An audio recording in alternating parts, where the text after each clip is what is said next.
मंगलम पंचपरमेष्टि मंगलम तीर्थंकरम मंगलम विश्वजिन्धर्मं मंगलम वीरशासनम मंगलम वीरशासनम यस्य स्वयं स्वभावाप्ति रभावे कृष्णकर्मणः तस्मै संज्ञानरूपाय नमोस्तु परमात्मने। महावीर भगवान को नमोस्तु करते हुए, पूज्यपाद स्वामी के चरणों में नमोस्तु करते हुए, आचार्य विद्यानंद महाराज जी के चरणों में नमोस्तु करते हुए ये इष्टोपदेश नामक महान ग्रंथ को अपन ने प्रारंभ किया है। कल मंगलाचरण देखा था, आज जो है उसके आगे दूसरा नंबर का जो श्लोक है उसको पढ़ेंगे।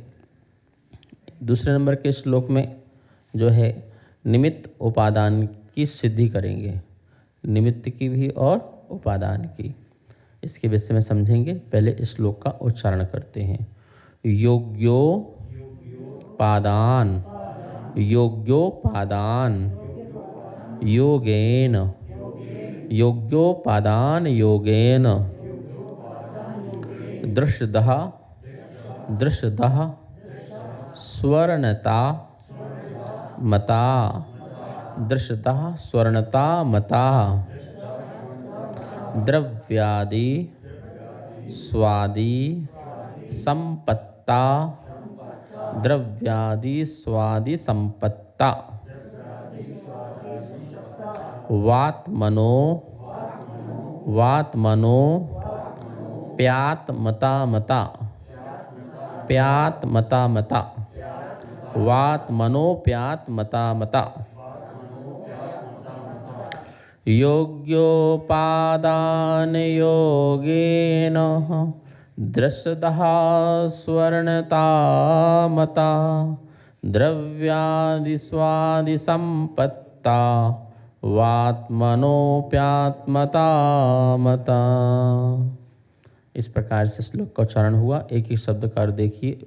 योग्योपादान, योग उपादान के, योगेन योग से, दृष्टः स्वर्ण पाषाण, स्वर्णतः स्वर्णपने को मतः प्राप्त हुआ माना गया है।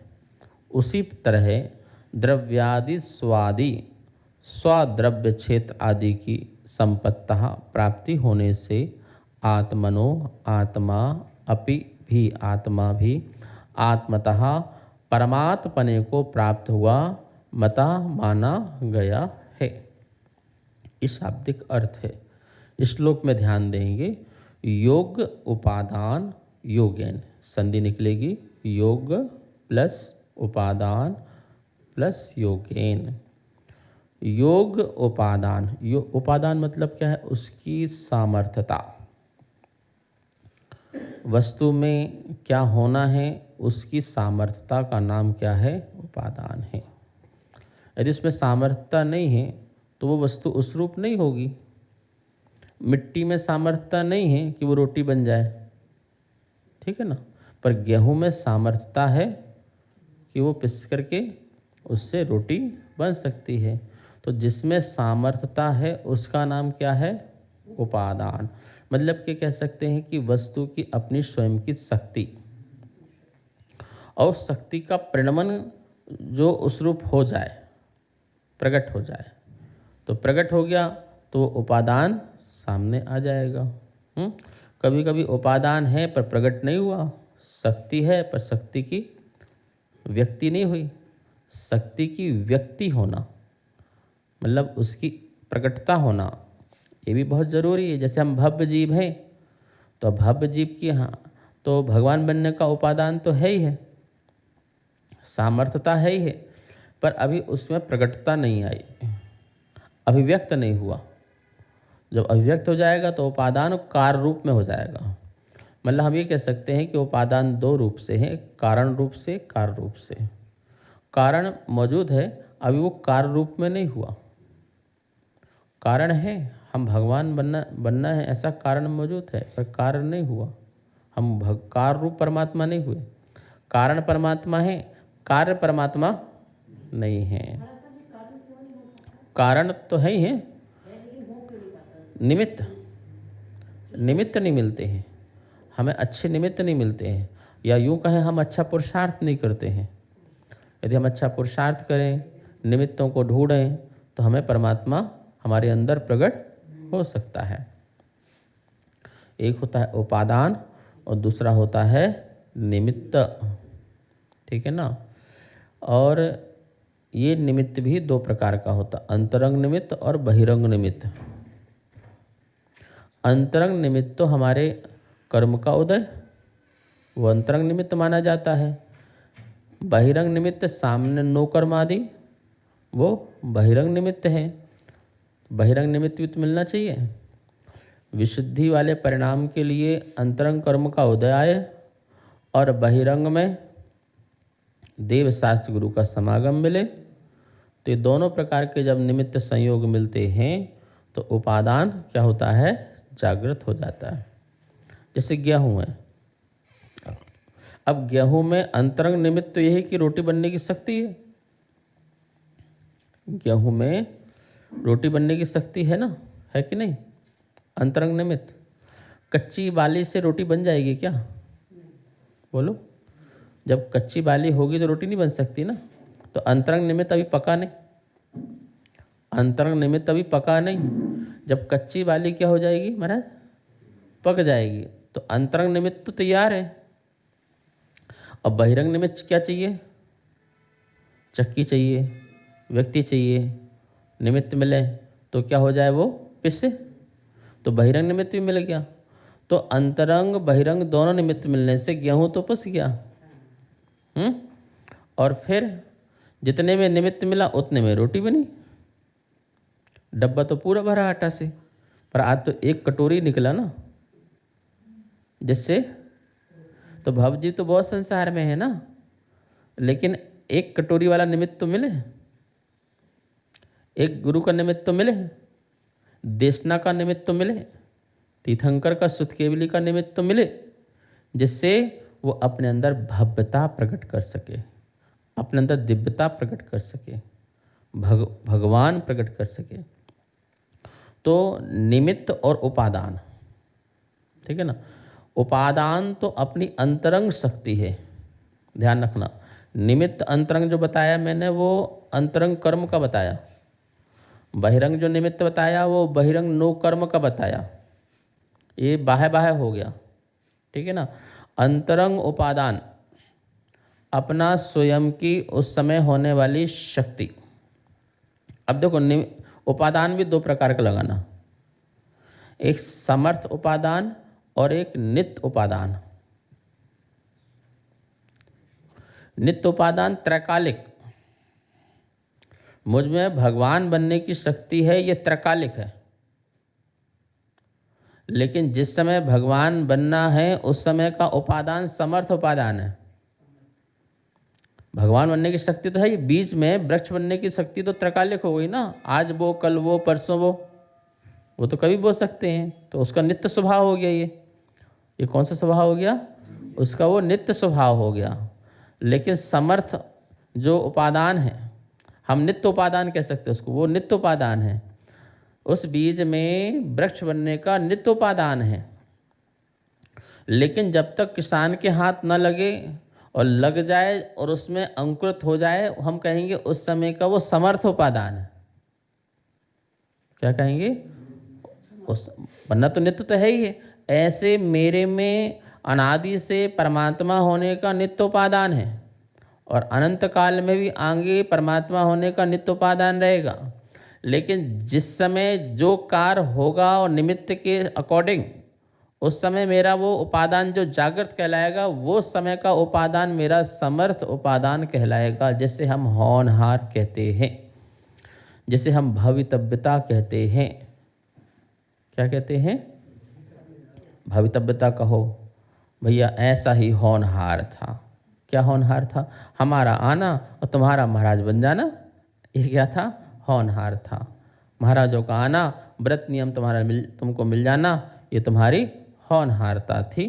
वरना वैसे तो रोज ही घूम रहे थे, पर आज महाराज ने कहा भैया नियम लो, मंदिर जाया करो, अभिषेक किया करो, पूजा पाठ किया करो, दान पुण्य किया करो। ये तो महाराज ने बोला ना। तो महाराज का मिलना ये निमित्त है, ये बहिरंग निमित्त है। अंतरंग निमित्त तुम्हारे कर्मों का ऐसा उदय है कि महाराज मिले, ये तुम्हारा अंतरंग कर्म का निमित्त है, ठीक है ना। और उस समय तुम्हारी योग्यता जागृत हुई।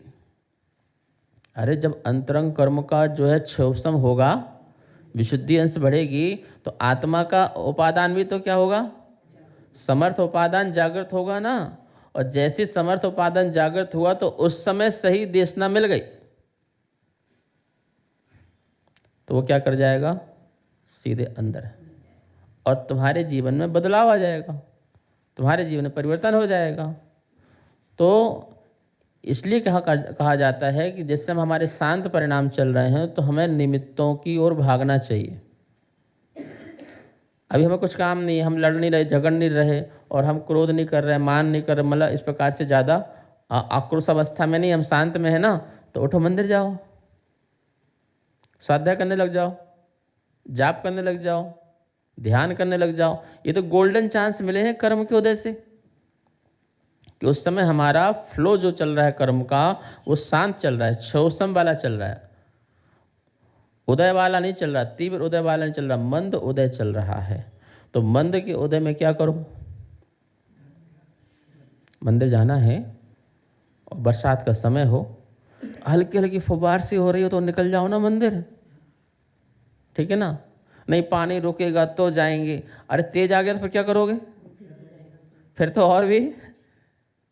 तो ये मंद उदय चल रहा है ना, फुब्बारा क्या है, तुम गीले भी नहीं होगे और आराम से चले भी जाओगे, कोई अड़चन भी नहीं आएगी। तुम इंतजार क्या कर रहे हो, पूरा रुके हैं और फिर हम जाएं, ये तो गलत बात है। आपको तो गोल्डन चांस मिला था कि हल्की हल्की हल्की फुब्बारी सी आ रही थी, जिसमें आप आसानी से सहज रूप से मंदिर आ सकते थे, जा सकते थे, लेकिन आपने उसका उपयोग नहीं किया, आपने उस समय का दुरुपयोग किया। और जब तेज पानी आने लगा तो मन में क्या आ गया, अरे भैया आज मंदिर नहीं हो पाएगा। क्या प्रदीप जी, आज मंदिर नहीं हो पाएगा। मैं कह रहा हूँ जब कर्म का मंद उदय चलता है तो हम उसका उपयोग नहीं करते हैं। तीव्र में तो हो ही नहीं सकता, और मंद में तो मैंने एग्जाम्पल दिया कि जैसे मंद मंद फुब्बारे चल रहे हो तो तुम इंतजार क्या कर रहे हो कि वो रुक जाए। अरे इंतजार नहीं करो, ये तो अच्छी बात है कि मंद फुब्बारे हैं, इसमें हम आराम से जा सकते हैं, और तेज आ गई तो फिर अब तो जाने नहीं भैया, आज तो छोड़ो, आज नहीं जाएंगे। ऐसे तीव्र जब कर्म को उदय आते हैं तो हमारे भाव नहीं बनते मंदिर जाने के, गद्दे छोड़ने के भाव नहीं बनते हैं, चाय छोड़ने के भाव नहीं बनते हैं, और सुख साधन छोड़ने के भाव नहीं बनते हैं। जो भी हमारे पास फैसिलिटीज़ हैं हम उसमें लिप्त हो जाते हैं जब तीव्र कर्म का उदय आता है।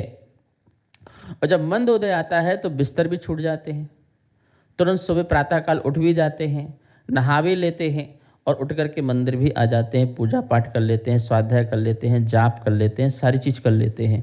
लेकिन कभी कभी मंद उदय आने पर भी हम आलस प्रमाद वर्तमान का कर देते हैं, प्रेजेंट का कर देते हैं। तो वो गोल्डन जो चांस आया था महान पुण्य बांधने का, या पाप की कर्म की निजरा करने का, या अपने अंदर भगवत्ता पैदा करने का, विशुद्धि पैदा करने का, उत्तम क्षमा आदि 10 धर्मों को धारण करने का जो आया था, उसको हमने क्या कर दिया, व्हाट्सएप में लगा दिया, फेसबुक में लगा दिया, वो हमने टीवी में लगा दिया, यहाँ वहाँ की बातों में लगा दिया, अथवा एक हाथ में चाय का कप और दूसरे हाथ में अखबार, उसमें लगा दिया। ये ट्रेन गिरी, 50 लोग मर गए, एक चुस्की और लो, वाह अच्छी न्यूज़ आई है। आजकल तो कुछ न्यूज़ ही नहीं आ रही है। तुम सुनना क्या चाहते हो, तुम सुनना चाहते हो यही चीज़ें, जो गलत हो उसे देखना सुनना चाहते हो, नहीं। कर्म के उदय में यदि हमारे, ये ध्यान रखना, शांत रूप वाले कर्म के उदय ज़्यादा आते हैं। आप 24 घंटे क्रोध नहीं कर सकते हो, कसाई नहीं कर सकते हो, पाप नहीं कर सकते हो। 24 घंटे में आप कितनी बार शांति से बैठते हो, कितने आनंद से बैठते हो, लेकिन उस शांति वाले को भी हम अशांति में परिवर्तित कर देते हैं, उसको भी हम पाप में लगा देते हैं। तो ये कह रहे हैं कि योगोपादान योगेन, योग उपादान आए तो उस समय योग निमित्त मिल जाए। क्या मिल जाए? निमित्त मिल जाए। तो जैसे दृष्टतः स्वर्णतः मता, दृष्ट बोलते हैं पत्थर को, कौन सा पत्थर? स्वर्ण पाषाण पत्थर, जिस पत्थर में स्वर्ण होता है वो पत्थर। तो वह स्वर्ण पाषाण पत्थर जो है, पाषाण है, वो स्वर्णतापने को, स्वर्णपने को मता प्राप्त हो जाता है या माना गया है। वो जौहरी को मिलते ही वो क्या होता है? स्वर्णपने को, उसके अंदर तो योग्यता थी पर योग निमित्त मिल गया तो वह कार्य की सिद्धि हो गई। ऐसे ही मेरी आत्मा में योग्यता है, मेरी आत्मा में योग्यता है, और योगेन, योग से, निमित्त से मेरी आत्मा भी परमात्मा पने को प्राप्त हो जाती है, अनुवृत्ति हो जाती है, महावृत्ति हो जाती है। ऐसे थोड़ी हो जाती है। निमित्त मिला, योग्यता रही, महाराज ने कहा नहीं नहीं नहीं ऐसा ऐसा करो, ठीक है महाराज जी आप आशीर्वाद दो, कृपा बरसाओ, हम ऐसा ही करेंगे। आज से हम संकल्प लेते हैं, आज से हम सुगंध लेते हैं, आज से हम दृढ़ होते हैं कि जैसा आपने बताया है वैसा ही पालन हो। एक बार लो तो टूट जाएंगे, टूट जान दो, वो बात की बात है ना, प्रायश्चित लेंगे, पर अभी तो मत सोचो ना टूट जाएंगे। यदि आपने आज से ही सोच लिया कि क्या हो जाएंगे, टूट जाएंगे, तो बताओ क्या होगा? फिर टूटना ही टूटना है, फिर नियम टूटना ही टूटना है। मत सोचो, अभी अपनी शक्ति के अनुसार अभी भाव आए हैं उसको लेके पूरा करो, फिर जैसे होगा बाद में देखेंगे, जैसा होगा वो कल की देंगी, परसों परसों देखिए, न जाने कौन से कर्म उदय, पर अभी तो संकल्प लो और आगे बढ़ जाओ। इसी संकल्प से तुम्हारे नियम नहीं टूटेंगे कभी। कार्यक्रम पाठशाला के पुण्यार्जक थे श्री दिगंबर जैन मंदिर, लोधी कॉलोनी, दिल्ली।